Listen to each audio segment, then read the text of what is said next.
So let's talk about debt, Chris. And you predict that there is an actual crisis coming up.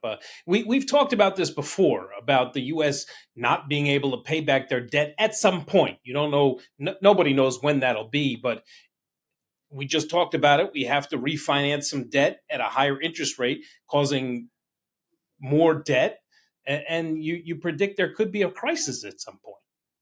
I think we're already in a crisis that people aren't talking about. And I know we've mentioned it in the past on the show, but I think over the next 10 years, that's all people are going to be talking about because I think it's that significant of an issue.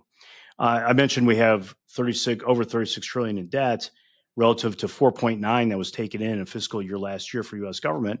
On top of that, they paid over a trillion, 1.1 trillion, over 1.1 on interest alone. So, I mean, that's a quick way to bankruptcy and looking for insolvencies defined not just by your liabilities exceeding assets, but also the inability to pay debts when they come due. And that's, I think, an area we're going to get to. So, whether or not we have a solvency so called crisis this year, I think at the very least, the mainstream financial media starts talking about it. I could very well see a headline in Barron's. We'll have to put it up next time I'm on the show when that happens.